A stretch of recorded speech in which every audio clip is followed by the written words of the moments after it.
In the suffocating dark of a cave, far from the flicker of daylight, a man kneels. The air is heavy, thick with the smell of damp stone and the faint metallic tang of ochre pigment. His torch sputters, shadows leap, and the flame reveals the rough wall before him. He lifts his hand, coated in red dust, and presses it flat against the rock. The outline forms instantly, a perfect human shape burned into time. Except it is not perfect. The little finger is gone, not folded in, not hidden, gone. For a moment, nothing moves. The torch crackles. Somewhere deep in the black, water drips onto stone. He pulls his hand back, stares at the print he has left, a silent mark that will outlast his breath, his body, and perhaps his people. Then he places another handprint and another, each one the same, each one missing the same finger. Thousands of years later, archaeologists will crawl into these same passages in southern France and northern Spain. They will measure, compare, and puzzle over the patterns. Was this man injured? Was it frostbite? Or was the finger cut away on purpose? The evidence will whisper something darker, that he was not alone, that others in his group bore the same absence, that this was not an accident at all, but a deliberate act, a ritual, a statement carved into flesh before it was carved into stone. Why? Was it a sacrifice, a sign of belonging, a way to speak to spirits? Or was it something even stranger, a tradition so old and so alien that we may never understand? And this was not the only strange thing they did. Far from it. Across continents and millennia, our earliest ancestors lived by rules and customs that seem almost impossible to modern minds. They buried their dead with animal skulls. They shaped the bones of the living. They feasted on the flesh of their own kind. They carved monuments that outlasted empires, and sometimes they vanished without leaving a reason. What drove them to such extremes, and what other secrets still lie hidden beneath the earth? We are about to find out. Long before cities rose from stone, before kings sat on thrones, before anyone carved history into clay or parchment, there was only the raw earth and the people who walked it. For hundreds of thousands of years, humanity had no palaces, no armies, no written laws. Their world was not divided by borders on a map, but by rivers, mountains, and the shifting lines of survival. The first truly modern humans appeared roughly 300,000 years ago. They were not kings or farmers or engineers. They were survivors. They lived in small, mobile groups, rarely more than a few dozen people. These bands followed the seasons, tracking herds, gathering plants, fishing rivers, and moving on before the land could be exhausted. Theirs was a life of constant motion, a rhythm older than history itself. Every day brought risks that modern minds can barely comprehend. A sudden change in climate could strip the land bare. A single predator, a cave lion, a saber-toothed cat, a pack of wolves could scatter a camp in minutes. Sickness could spread quickly through such close-knit groups. A broken leg might mean death. Yet these people were not helpless. They understood their environment with an intimacy we have long since lost. They could read the ground for the faintest track, sense the shift of the wind before a storm, and recognize plants for medicine or poison. They knew the movements of animals not just by sight, but by the smell in the air and the sounds in the night. Their tools were simple: stone blades, wooden spears, bone needles, but in skilled hands they became extensions of the body, capable of feeding, sheltering, and defending an entire group. Over time, their skill with these tools became part of their identity, just as much as the ornaments they wore or the scars they bore. Life before civilization was not divided into the ordinary and the ceremonial. Survival and belief were woven together. A hunt was not only a way to get food, it was a test of skill, a spiritual act, and often a dangerous gamble. A burial was not just a place to lay the dead. It was a negotiation with forces they believed could still influence the living. In such a world, customs often had more than one purpose. A ritual might honor a god, bind a group together, warn enemies, and ensure the next hunt's success, all at the same time. And these customs could be brutal. Life itself was brutal. To survive, you had to be willing to do what others would not. The environment shaped everything. In colder regions, shelter often meant caves, dark, echoing spaces where fires smoked, and light never reached the deepest chambers. In warmer lands, people built with whatever they could find: hides stretched over bone frames, reed huts, branches woven into shelters. Food was never guaranteed. Some seasons there would be plenty, berries swelling on the bushes, herds moving in abundance across the plains. Other seasons brought famine. When hunger came, people turned to anything that could sustain them: roots, insects, shellfish, even the bodies of the dead.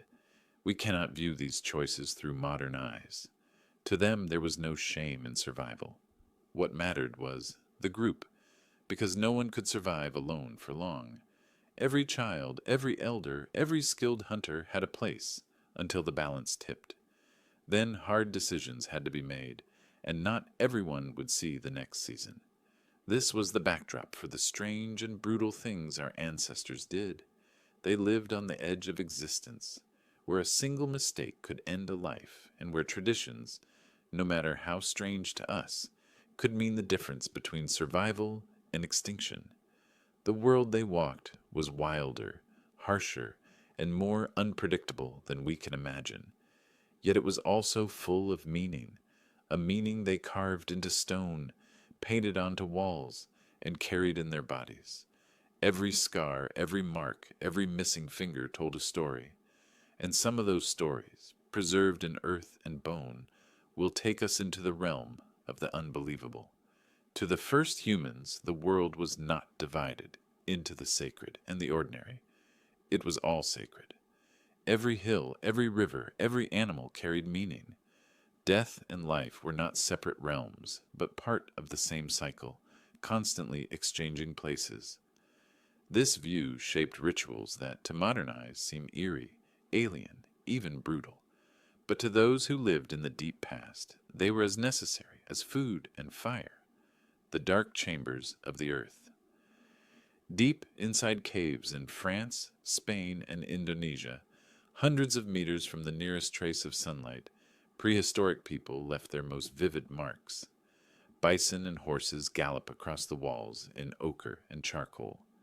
Hand stencils, some crisp and complete, others with fingers missing, line the rock like silent witnesses. Strange dots, zigzags, and abstract shapes hover between the animals, their meanings lost to time. The placement of this art is a mystery in itself. These were not casual decorations. To reach these chambers, people had to navigate tight, dangerous passages by torchlight, carrying pigments, tools, and often children. In some caves, the journey would have taken hours. Why go so far into such darkness to paint? One theory is that these chambers were places where the world of humans touched the world of spirits. Perhaps the echoing darkness was a doorway, and the images were offerings, or even messages, to unseen forces. Red ochre and the dead. From Africa to Europe to the Near East, burials from tens of thousands of years ago show the same strange sign. Red ochre sprinkled over the body. Sometimes it dusted the bones. Sometimes it stained the soil in a thick layer. Ochre is a natural earth pigment, bright red when fresh. It has no preservative value. It does not hide smell or slow decay. And yet, for at least 100,000 years, humans carried it across landscapes to graves. Some archaeologists believe it symbolized blood, the essence of life, a way of giving vitality to the dead for their journey. Others suggest it marked a transformation, painting the deceased into a new form. The care given to these burials tells us something crucial. Prehistoric people did not see death as an end. They prepared their dead for something beyond, and that preparation sometimes involved elaborate, even unsettling acts, gifts for the afterlife.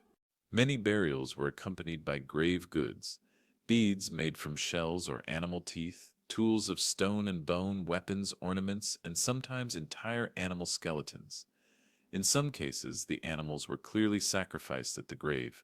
In Sungir, Russia, a 34,000-year-old burial holds two children laid head to head, their bodies covered in thousands of mammoth ivory beads. Each bead would have taken hours to make. This was not done in haste or indifference. It was an investment of time and labor into those who could no longer contribute to survival. Why question mark? Perhaps to honor them, perhaps to protect the living, perhaps because these children were believed to hold special status in life or in death. The amputations and scars of ritual among the strangest clues from prehistory are the missing fingers and Paleolithic hand stencils. While some could be the result of frostbite or injury, patterns suggest deliberate removal. In some cultures, even in recent history, the removal of a finger segment marked grief, adulthood, or membership in a group. Could prehistoric people have used amputation as a symbolic gesture, a personal sacrifice to show loyalty, grief, or spiritual devotion? Scarring and body modification may have served similar purposes. Sharp cuts healed into patterns, teeth were filed into shapes. In some cases, skulls were bound during infancy to create elongated heads, a visible, permanent sign of belonging. Idols of stone and bone scattered across Ice Age Europe are the so-called Venus figurines, small carvings of women with exaggerated breasts, hips, and bellies. The most famous, the Venus of Willendorf, is only 11 centimeters tall, yet the details are precise: folds of flesh, no face, and a head wrapped in what may be a woven cap. These figurines span tens of thousands of years and thousands of kilometers. Were they fertility charms, representations of goddesses, self-portraits by women, or something we cannot even frame in modern terms? In other parts of the world, carved figures take the shape of animals, hybrid beings, or entirely abstract forms. Some were buried, others were kept close. Some were left in caves as if abandoned on purpose. The dead among the living in certain prehistoric communities, the dead did not always rest in distant graves. Archaeologists have found homes with human skulls buried beneath the floors. In some cases, the skulls were plastered over and painted, giving them a lifelike or ghostly appearance. Were these the remains of ancestors, kept close to watch over the living, or were they trophies of enemies, taken to assert dominance? The line between reverence and intimidation was thin. Even more striking are cases where parts of the dead, a jawbone, a limb bone, a tooth, were kept apart from the rest of the body. These fragments may have been charms, talismans, or symbols of identity. The sound of spirits. One of the most haunting traces of prehistoric ritual is music. Flutes made from bird bones and mammoth ivory have been found in caves, some dating back more than 40,000 years. The placement of these instruments suggests they may have been played in the deep chambers where cave art was made. Imagine the sound: a high, echoing tone in complete darkness, flickering torchlight casting moving shadows on the painted walls. In such moments, the world of humans and spirits may have felt as if it was merging. Why it survive in a world of constant danger and uncertainty? Prehistoric humans needed more than food and shelter. They needed meaning. They needed ways to explain misfortune, to bind the group together, to make sense of death, and to secure hope for the future. Rituals, however strange or brutal they seem to us, provided that meaning. They gave structure to life and death. They created a shared reality, a common language of symbols and acts that could unite a group or mark it apart from its neighbors.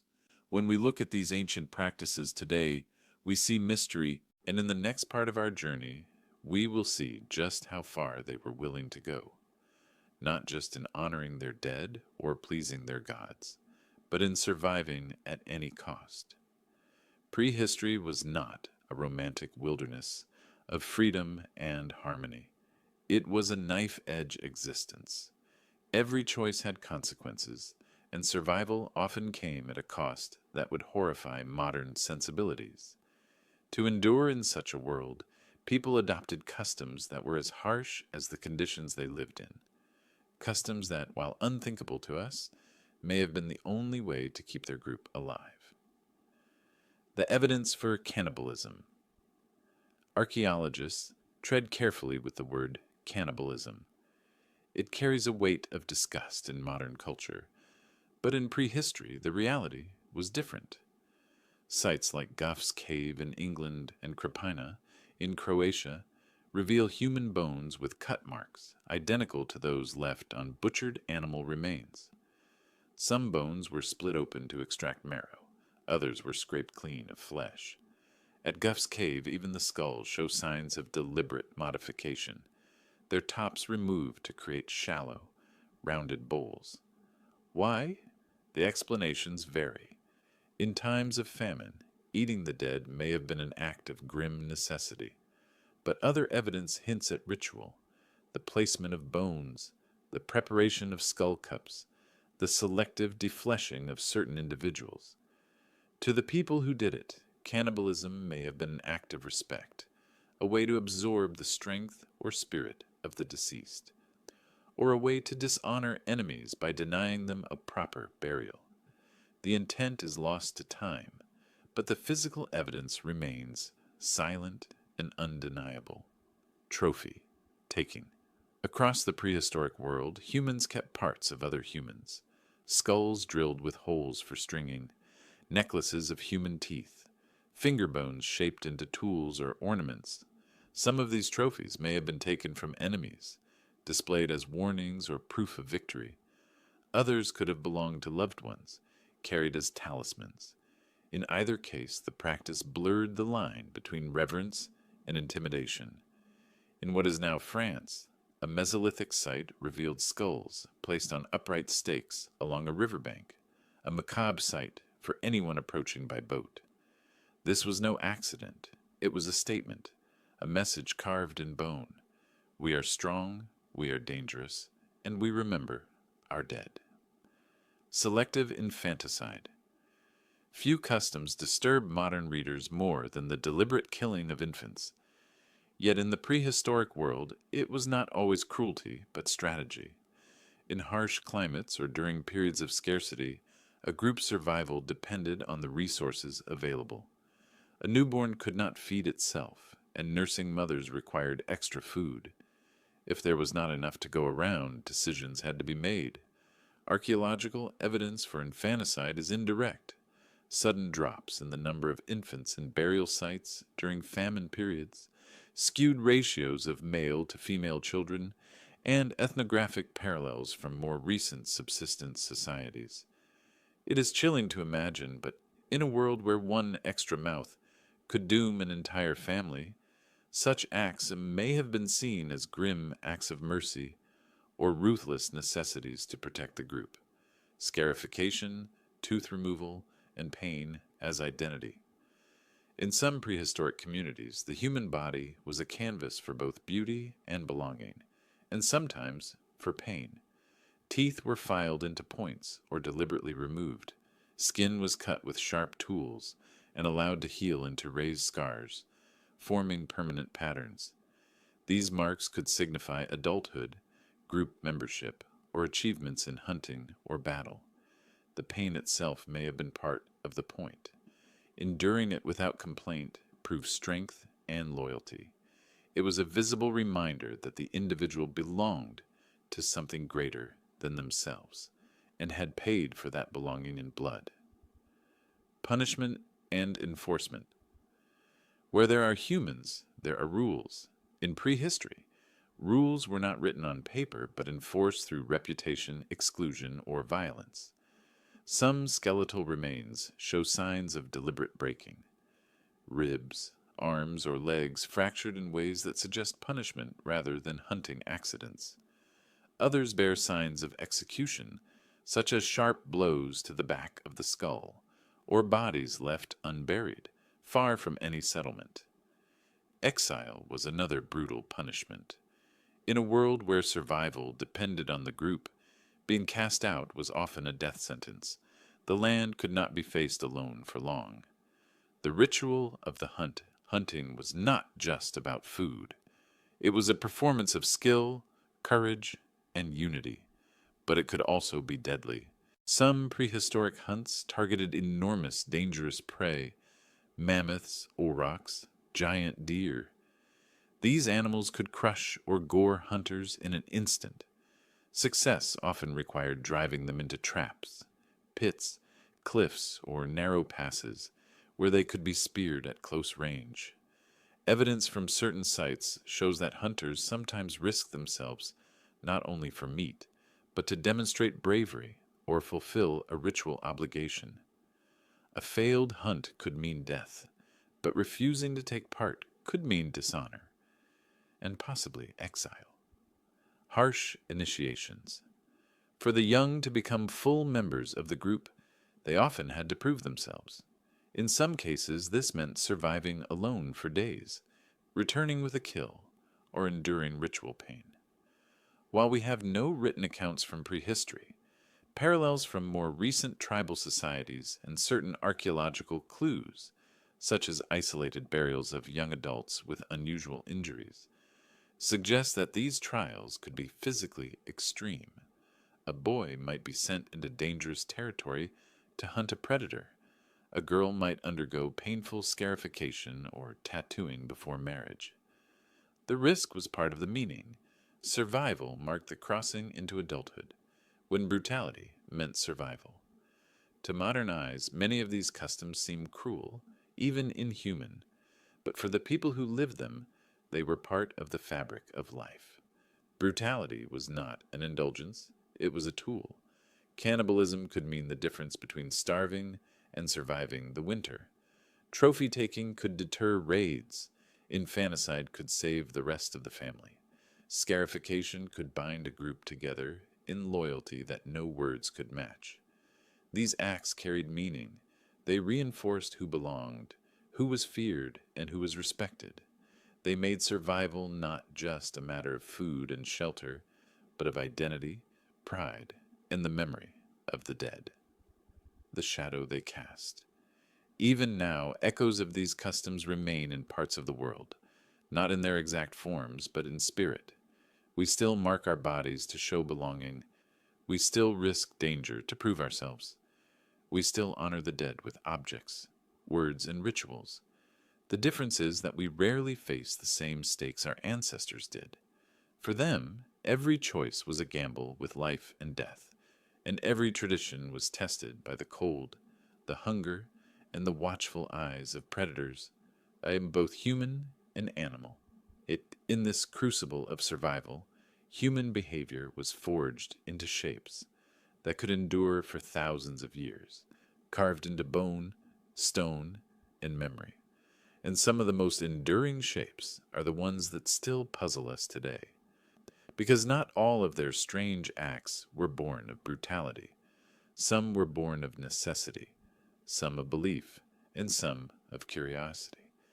And in the next chapter, we will leave the realm of survival and enter the stranger world of their daily lives, the foods they ate, the habits they kept, and the oddities that made their existence both bizarre and brilliant.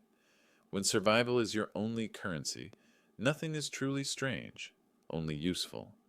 In prehistory, daily life was shaped by opportunity, necessity, and an unflinching willingness to use whatever the world offered. Many of these habits, when viewed from the safety of the modern age, appear bizarre, even revolting. But to the first humans, they were as natural as breathing, eating what moved, in what didn't. Meat was a prize, but hunting was risky, and success was never guaranteed. Prehistoric people could not afford to waste a single edible thing. That meant eating creatures most modern palates would reject without a thought. Insects were a common, reliable food source.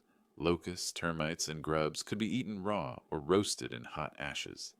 Packed with protein and fat, they could sustain a group when larger prey was scarce. Raw meat was also a part of life. Without cooking fires constantly burning, especially during migrations, fresh kills were often eaten as they were. The taste, texture, and potential dangers of raw flesh mattered less than the certainty of calories in the belly. Fermentation was another solution, whether intentional or accidental. Fish left buried in mud or wrapped in leaves could rot slowly, softening the flesh and intensifying the flavor. This may have been one of the earliest methods of preservation, a way to store food without ice or salt. Drinking from the dead few customs shock the modern mind more than drinking from a human skull. Yet at sites like Gough's Cave, archaeologists have found skulls meticulously shaped into smooth, rounded cups. The edges were carefully worked, as though fashioned for comfort in the hand. Whether used for everyday drinking or for ritual, the practice suggests a relationship with death that was intimate and pragmatic. The dead were not merely mourned, they could be transformed into tools, companions, and perhaps symbols of protection or strength. Sleeping with danger, shelter in prehistory was rarely private. In colder regions, caves were shared spaces, and not only with humans. Bears, hyenas, and big cats sought the same warmth and protection. Some groups may have intentionally coexisted with these predators, keeping to certain chambers or times of use. Others likely drove them out, reclaiming the caves as human territory. But the evidence, overlapping layers of human and animal occupation, suggests that, at times, people slept only meters away from creatures that could kill them in seconds. Firelight and smoke fire was more than heat. It was a shield. The glow and smoke could deter animals and insects. But prehistoric fires also filled enclosed shelters with thick, choking smoke, staining ceilings black and lungs with soot. In winter, people may have preferred the discomfort of smoke to the risk of freezing. Over generations, the smell of wood smoke clinging to skin and clothing would have been a familiar marker of safety, much as the flicker of flames would signal home. Ornaments of the unusual adornment was not limited to shells, feathers, or carved stone. Some prehistoric ornaments were made from human remains. Necklaces of human teeth have been found in both adult and child burials. Tools fashioned from long bones were polished smooth from handling, suggesting they were carried daily. It's possible these items were keepsakes of loved ones, or they could have been trophies, markers of status, or protective charms believed to carry the essence of the person they once were. Tools for every purpose. Prehistoric tools were often made from what was at hand. Stone was the most enduring, but bone, antler, and ivory were just as vital. A human femur could be shaped into a digging tool. A rib bone could become a scraper. In some cases, these tools may have been made from the remains of enemies or from respected ancestors.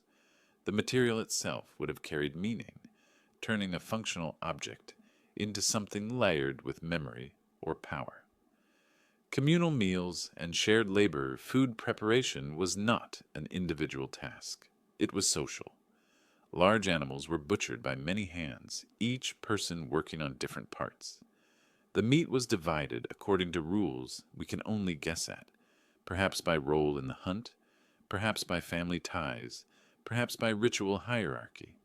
Meals were often shared in the open by the fire, with children learning by watching and tasting.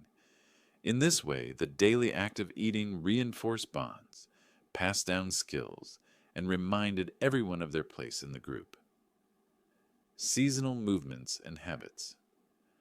For many groups, daily habits shifted with the season. Spring might mean moving to higher ground to hunt migrating animals. Summer could bring foraging in rich river valleys. Winter might require retreating to sheltered caves. Each environment brought its own routines. Fishing meant nights by the water. Hunting meant days of tracking and stalking. Gathering plants meant knowledge of hundreds of species, which could heal, which could feed, which could kill. Play, story, and memory. Not all daily habits were about survival. Evidence from carved figurines, decorated tools, and ancient footprints suggests that prehistoric people played games, told stories, and taught lessons through performance. A set of footprints in southern France appears to have been left by children playing deep in a cave, far from the main settlement. Whether exploring or mimicking the adults' rituals, they left a moment of joy pressed into the clay, preserved for tens of thousands of years. Storytelling may have been as vital as hunting. Around the fire, tales could explain the unexplainable, teach skills, or pass on the memory of great hunts and dangerous journeys. These stories, repeated over generations, became a living map of the world and a guide for how to live in it. Why it all made sense from a modern perspective. Drinking from skulls, eating fermented meat, or wearing human teeth seems grotesque. But in prehistory, the measure of an act was not in its beauty or morality, but in its effectiveness. Every habit, no matter how strange, was tied to survival. Insects were a reliable food, skulls were durable vessels. Sleeping in predator-haunted caves kept you near water, shelter, and warmth. And in a world without waste, the body, whether of an animal or a human, was not just flesh but raw material. Bones, teeth, sinew, and hide could be given second lives their original owners carried forward in the form of tools, ornaments, and even shelter. Daily life in prehistory was not comfortable, but it was deeply resourceful. The first humans turned necessity into tradition and practicality into ritual. And in doing so, they blurred the lines between the strange and the sensible, leaving behind a record that still startles and fascinates us. But as much as we can reconstruct from bones and artifacts, some of their choices remain unexplained, mysteries carved in stone and buried in the earth. And that is where we turn next, to the questions prehistory left unanswered and the puzzles we may never fully solve. For all that we have learned from bones, stones, and ancient earth, prehistory remains a world half in shadow. Every excavation answers one question and raises three more. Some mysteries are born from fragments, a tool with no obvious purpose, a structure that seems too complex for its time. Others are entire sites that defy explanation. These puzzles remind us that the people of prehistory were not just survivors but thinkers, builders, and dreamers who left behind riddles we may never solve. Monuments older than history, long before the pyramids rose from the sands. Long before Stonehenge, there were places like Göbekli Tepe in modern-day Turkey. Built over 11,000 years ago, it consists of massive stone pillars carved with images of animals, foxes, snakes, birds, arranged in great circles. The site predates agriculture in the region. This means the people who built it were still hunters and gatherers, yet they organized labor, transported stone, and created something monumental without the systems we associate with such feats. Why build it? Was it a temple, a meeting place, a calendar carved in stone, or was it something that does not fit into any category we understand? Bones in unlikely places, in parts of Eastern Europe and Siberia, archaeologists have found structures made from the bones of mammoths. Some are arranged as walls, others as rings or huts. In some cases, the bones are so numerous they must have been collected over generations. Were these shelters, windbreaks, or ceremonial enclosures? Did the bones carry symbolic weight, perhaps honoring the animals that sustained the people? Or were they warnings to outsiders, a declaration that here lived a group capable of felling giants?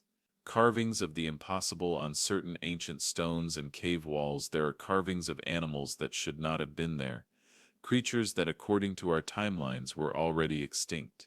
Some depict what appears to be woolly rhinoceroses or great antlered deer long gone from the region. Are these proof that the artist saw such creatures alive, or are they memories, stories passed down from earlier generations who had? Perhaps they were visions, symbolic animals from myths now lost.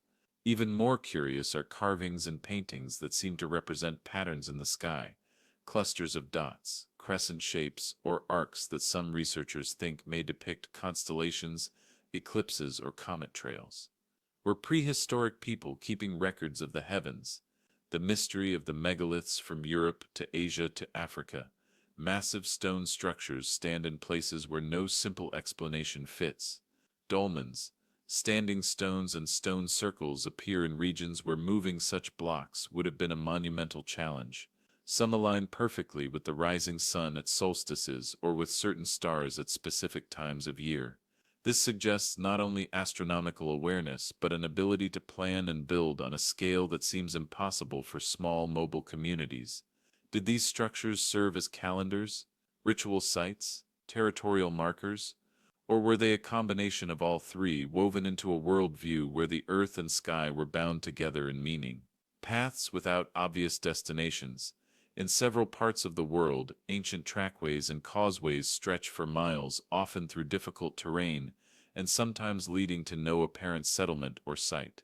These pathways may have connected seasonal camps, sacred places, or trade routes, but their full purpose remains elusive. Were they pilgrimage routes, walked only at certain times of year? Or did they serve a practical purpose we can no longer see because the places they once linked have vanished? The vanishing peoples. Perhaps the greatest mystery of all is disappearance.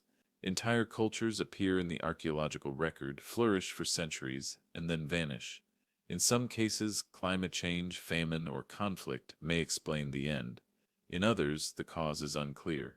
The Gravettian culture of Ice Age Europe, known for its intricate tools and distinctive art, faded away around 20,000 years ago. The people who followed them built differently, hunted differently, and left behind different symbols. Did they merge with newcomers? Were they scattered by disaster? Or did their way of life simply change so much that we no longer recognize it in the archaeological record? Objects without context. Some artifacts seem to defy purpose. Small stone spheres found in Scotland and parts of Europe are carved with precise patterns but show no signs of wear. Were they weapons, ceremonial objects, or teaching tools? In other places, tools appear to be deliberately made for no practical use, too delicate to cut or scrape, too ornate to waste on everyday work. These could have been offerings, status symbols, or something stranger still, what we may never know. The problem with prehistory is not just the lack of written records, it's that much of what people did left no trace at all. Clothing, wood structures, and even entire settlements could vanish over time, leaving only scattered hints behind. We may never know why a certain stone was carved or why a burial was arranged in a particular way. We may never fully understand the stories that shape their actions, and yet these mysteries are part of what draws us closer. Each unanswered question is an invitation to look again, to search for meaning in the fragments, to see if the past will yield just one more clue. Why it matters. Unsolved mysteries remind us that prehistoric people were not simply struggling to survive. They were creating, thinking, and imagining. They made choices that cannot be reduced to hunger or fear. The monuments, carvings, and objects they left behind show a capacity for wonder, and perhaps for questions they themselves could not fully answer. And so, even as we uncover the brutality, the hardship, and the daily grind of prehistoric life, we also find this a curiosity as deep and restless as our own. These mysteries are not just puzzles of the past. They are part of the legacy that shaped us. They remind us that, at our core, we are still the same species, asking questions, looking for meaning, and building things we hope will last. But what exactly did our prehistoric ancestors pass down to us? Which of their customs and instincts have survived into the modern age, transformed perhaps, but still recognizably ancient? That is where we turn next.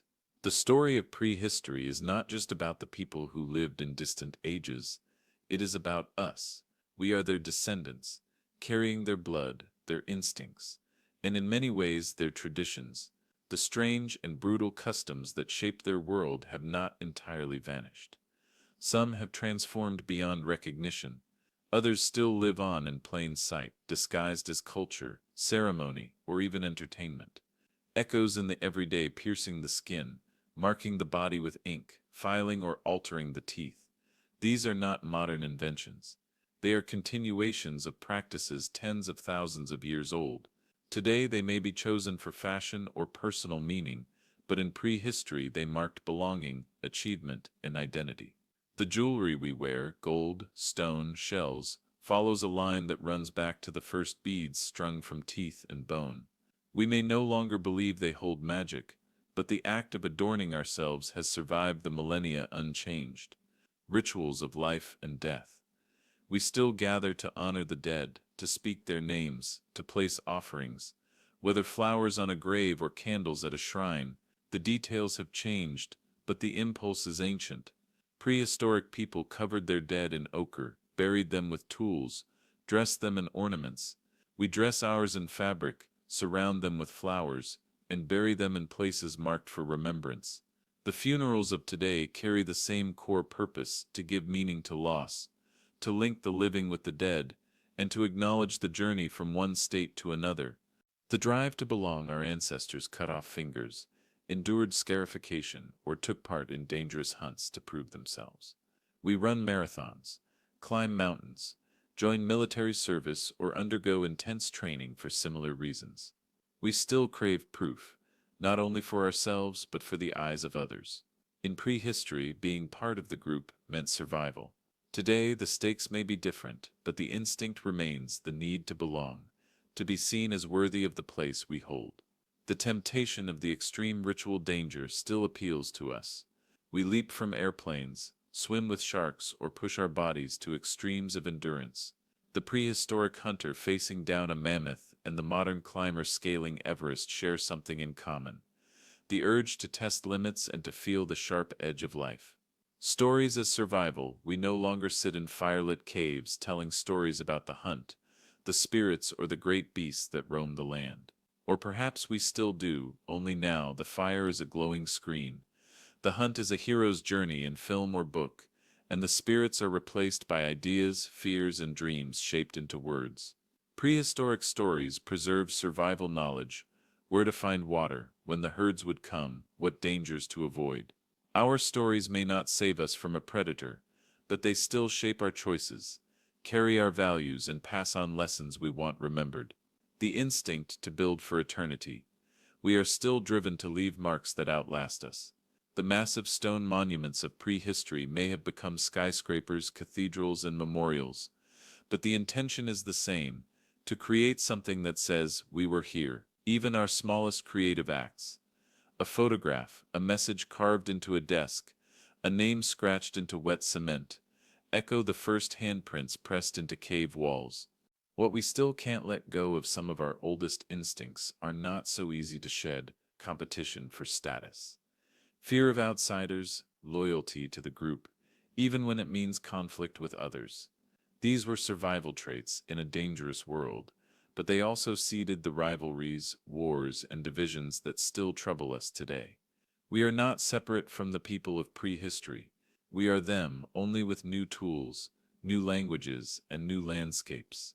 The mind that carved the Venus figurine, the hands that built Göbekli Tepe, the feet that wore a trail into the earth, they live on in us, the thread that connects us.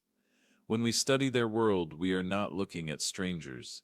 We are looking at the foundation of ourselves, our fears, our hopes, our need for meaning. They are as old as the first spark struck from stone. The brutality of their customs may shock us. The strangeness of their beliefs may puzzle us. But their ingenuity, resilience, and imagination are the same forces that carry us forward now. And if we could bring one of them into our time, they might find our world strange, our customs baffling. Yet in the way we mourn, in the way we adorn ourselves, in the way we chase stories and dreams, they would recognize us instantly. We are the same species that pressed red hands onto cold stone, that carried the dead with care, that dared to build in ways no one had before. And we will keep building, keep marking, keep telling our stories, because those are the things that make us human, no matter how many thousands of years have passed. If you think this was strange, the next prehistoric story will take you even deeper into the shadows of the human past.